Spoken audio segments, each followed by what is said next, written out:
அன்னை பராசக்தியின் அருளாசியோடு சித்தனின் நல்வாழ்த்துக்கள். இந்த சமுதாயத்தில் பொதுமக்களை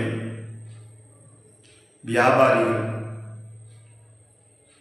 எவ்வாறு ஏமாற்றுகின்றார்கள் என்பது பற்றிய ஒரு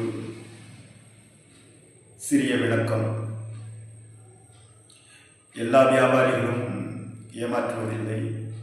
100% என்றால் 75% வியாபாரிகளாக இருக்கட்டும், தொழிலாளர்களாக இருக்கட்டும், இறைவனுடைய பெயரை சொல்லிக்கொண்டு ஒரு தொழில் ஸ்தாபனத்தில் அமர்ந்திருந்தாலோ இல்லை ஒரு வேலைக்கு சென்றாலோ அவர்கள் இறைவன் பெயரை சொல்லிக்கொண்டு பட்டை அடித்துக்கொண்டு குங்குமம் வைத்து ருத்ராட்சம் போட்டு பரிசுத்தமாக புறத்தில் பரிசுத்தமாக இருந்து கொண்டு சிவசிவா என்று சொல்லிக்கொண்டு தொழில் ஸ்தாபனங்களிலும் சரி, வியாபாரத்திலும் சரி, இல்லை தொழில் செய்ய போகின்ற ஒரு கூலி தொழிலாளியாக இருந்தாலும் சரி, முக்கால்வாசி நபர்கள் இதுபோல் வெளித்தோற்றத்தை வைத்துக்கொண்டு ஏமாற்றுகின்றார்கள். அதற்கு உதாரணம், ஒரு நபர் இன்று பேஸ்புக்கில் குமுறிக்கொண்டிருந்தார். அவரும் அவர் மகனும் வெளியூர் சென்று விட்டு திரும்பும் பொழுது ஒரு கடையில் பலாப்பழம் இருந்திருக்கின்றது. குழந்தை சொல்லியிருக்கின்றான், பலாப்பழம் வாங்கி வீட்டுக்கு கொண்டு போவோம் என்று. இவர்கள் வெகு தூரம் செல்லக்கூடியவர்கள், வீடு வெகு தூரத்தில் இருக்கின்றது.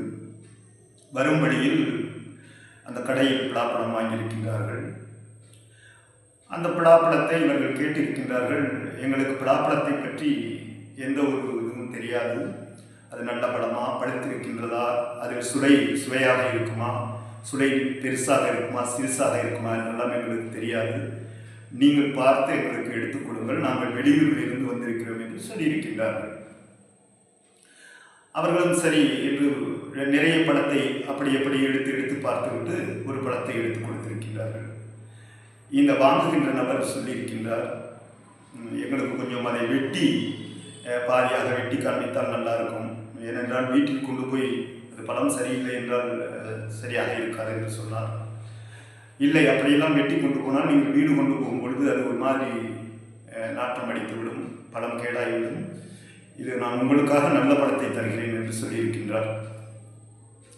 சரி என்ற நம்பிக்கையில் ஒரு கிலோ 35 ரூபாய் என்று அந்த பழம் முழுவதும் 350 ரூபாய் கொடுத்து வாங்கி போயிருக்கின்றார். வீட்டில் கொண்டு வந்து வெட்டும் பொழுது ஒரு சுளை கூட நல்ல சுளை இல்லை, கேடாய் போய்விட்டது.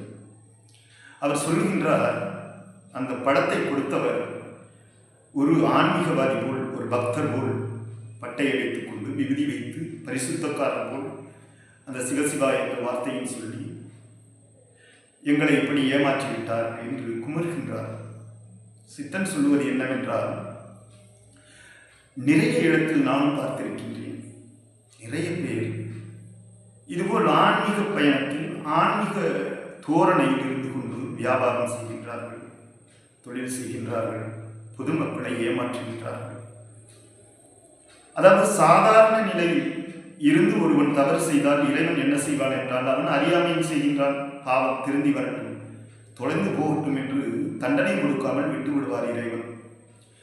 ஆனால் நீ தெரிந்தே இப்படி நாம் செய்தோம் என்றால் பொதுமக்கள் எந்த ஒரு கேள்வி கேட்பாடும் கேட்காமல் நாம் சொல்லும் விலையில் வாங்கி போவார்கள்.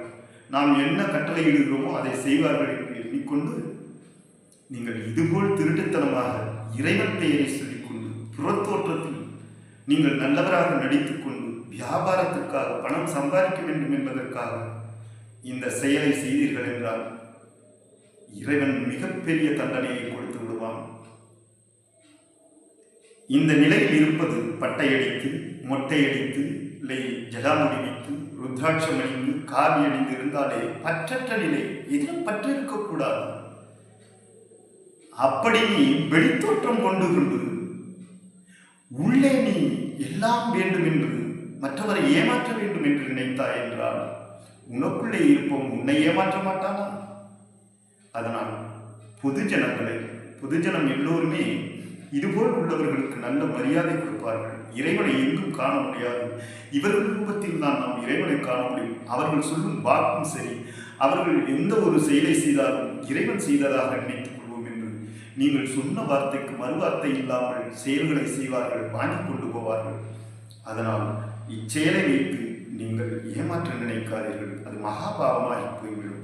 அவருடைய குமுறலை கேட்டதற்கு பிறகுதான் இந்த பதிவை போட வேண்டும் என்ற எண்ணம் தோன்றியது எனக்கு. அதனால் அம்பாள் அனைவருக்கும் அனைத்து செல்வங்களையும் தந்து அருள்வார். அவரவர் எப்படி அவர் அந்த அன்னை பராசக்தியின் அசைவுக்கு ஆடுகின்றீர்களோ அதை வைத்து உங்களுக்கு நற்பயனும் தீய பயனும் கிடைக்கும். அதனால் பொதுமக்களை ஏமாற்றாமல், மற்ற ஜீவராசிகளை ஏமாற்றாமல் வாழ்ந்து பாருங்கள். அன்னை பராசக்தி அன்றாடம் உங்களுக்கு என்ன தேவையோ அதை கொடுத்து மகிழ்வார். ஓம்